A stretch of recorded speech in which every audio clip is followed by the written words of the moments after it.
Thank you so much for coming to our talk this evening as part of our Curious Arts series at the Rufus Porter Museum, and we are thrilled to have our friend Caroline Grimm here tonight to talk to us about Nathan Church, the gentleman who lived in this house.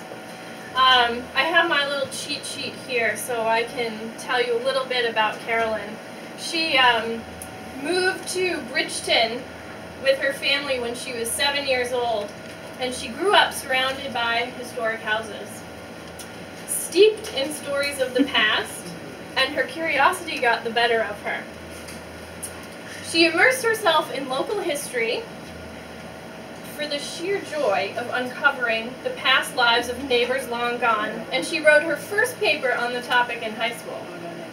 Now, since that time, she's often found haunting cemeteries, poring over fragile letters, reading crumbling newspapers, tramping across far-flung battlefields, and traveling down forgotten roads. And you can sometimes see her traveling down Main Street with her partner in crime, Margaret Reimer, in their History Honeys tour, which is fabulous, and I highly recommend. That's through Bridgton Historical Society. She is the author of the Voices of Pondicherry series, which begins with the novel Wild Sweeps the Wind, and you can learn even more about Caroline on Amazon. Do you have your own website too, Caroline? Yeah. Oh, she has a few websites too, so just look her up. Caroline D. Grimm online.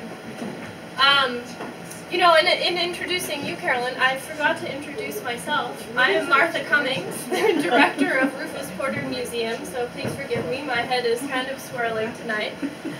Again, we're so glad to have you here for our true 19th century experience. As we're sitting here kind of dripping, you have your fans, we appreciate your patience with us, and we're so excited to have you here in the Nathan Church house, which we just moved last fall. So hopefully some of you got to see it come down Main Street, and if you didn't, if you take a few minutes after the talk tonight, you can follow our photography exhibit that we have here highlighting that move.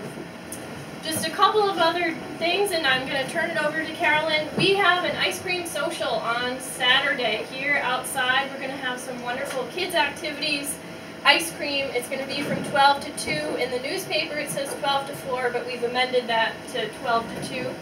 And then we have our Mystery History Tour coming up on August 17th. The tickets are on sale. We have 7 fabulous sites in Bridgton, most of which are not open to the public.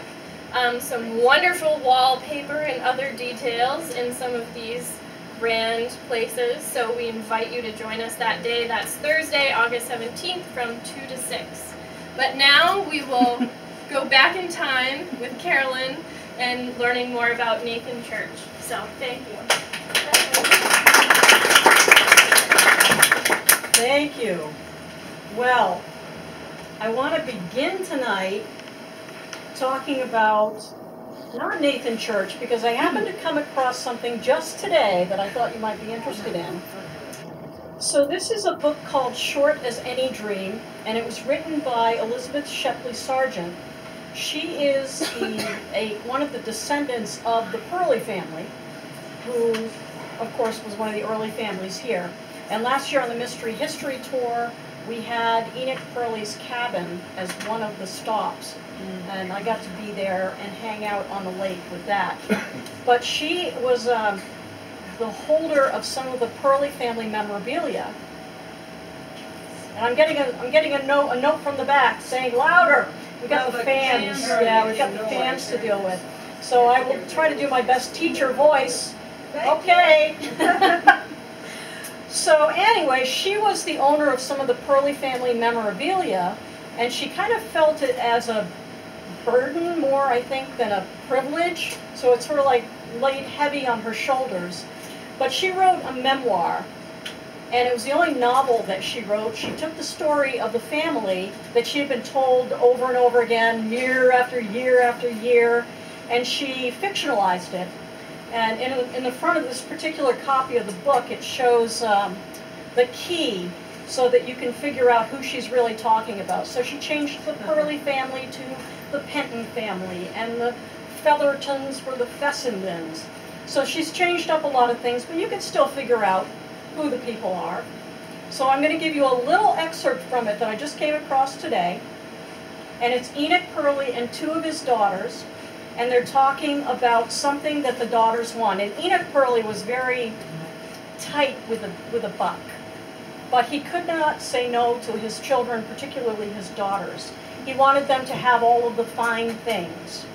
So the two sisters are talking, and it's Huldah and Rebecca, his daughters.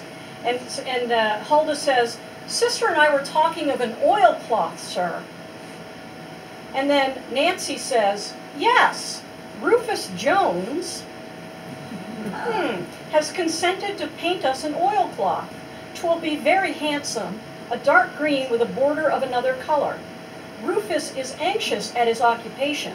He will do it well." I said, "Well, I think I know who that is." So this is a really interesting book. If you're into the whole Bridgton history thing, if you can get your hands on one of these, it's a lot of fun to go through and try to sort out who's who. But one of the reasons that I know as much as I do about the Purley family is because of this book, because it really gives you insight into their family life. So the Purley family, I'm going to go back in time quite a bit here. Back in 1630, before I was even born, a group of folks came over from England and they founded what was known as the Massachusetts Bay Colony. Now, what does that have to do with Nathan Church? It has everything to do with Nathan Church. It has everything to do with the history of Bridgton. So the people that came over on those ships had names like Purley, Putnam, Porter, Church. They all came over as part of that group. And then what happened is when they came into the Salem area, and then they kind of started to spread out. And they spread out because they needed land. And they just kept spreading and spreading. And so in West Boxford, that's where the Purley family ended up. It's also where the Porter family ended up. So Rufus Porter's great-grandfather was the wealthiest landowner in West Boxford, which was also where the Purleys lived. So the families knew each other, clearly. And we're still trying to see what the connection is between the families, whether there is a relationship stronger than just neighbors. And I think we'll probably find out that they're cousins of some sort. But anyway, so as things started to expand, they were looking for more land, and their eyes turned to the other part of Massachusetts, which we now know as Maine. So they were looking for land, and they came up with this great idea. There was a promise that had been made by the king to a bunch of soldiers that if they fought for the king, they would be given land. Well, when it came time for them to get their land, they didn't, so they got paid in some worthless money, and then they got given this land grant in New Hampshire. And then the folks in New Hampshire said, "Why is Massachusetts giving away our land?" So it became a whole big thing. So they still didn't get their land. And then finally they did get their land, the descendants, like a couple generations later, and that land ended up being, guess where? The lovely town of Bridgton, Maine. It wasn't called Bridgton quite yet. So that's how all the folks ended up here, the Ingalls and the Purleys and the Putnams and the Porters. They all ended up here because of that. So the Massachusetts Bay Colony to Bridgton, Maine wasn't that big of a leap.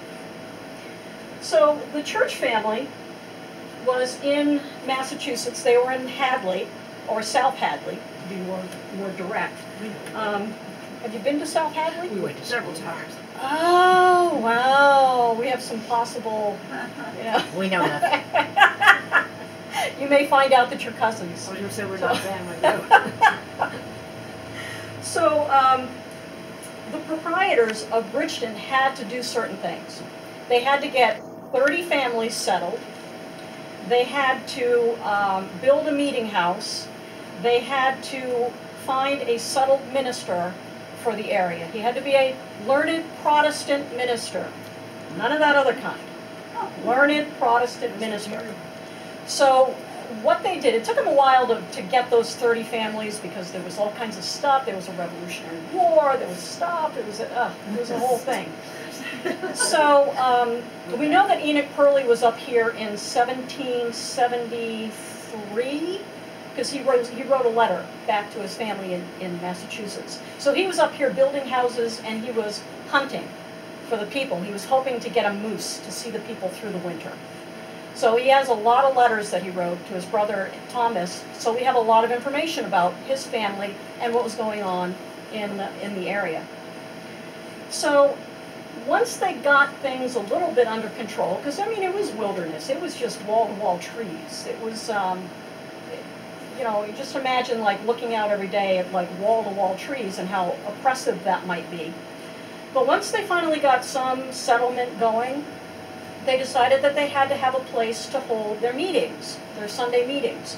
So when Lieutenant John Peabody came to town, he was Enoch Pearlie's brother-in-law, married to Enoch Pearlie's sister Mary.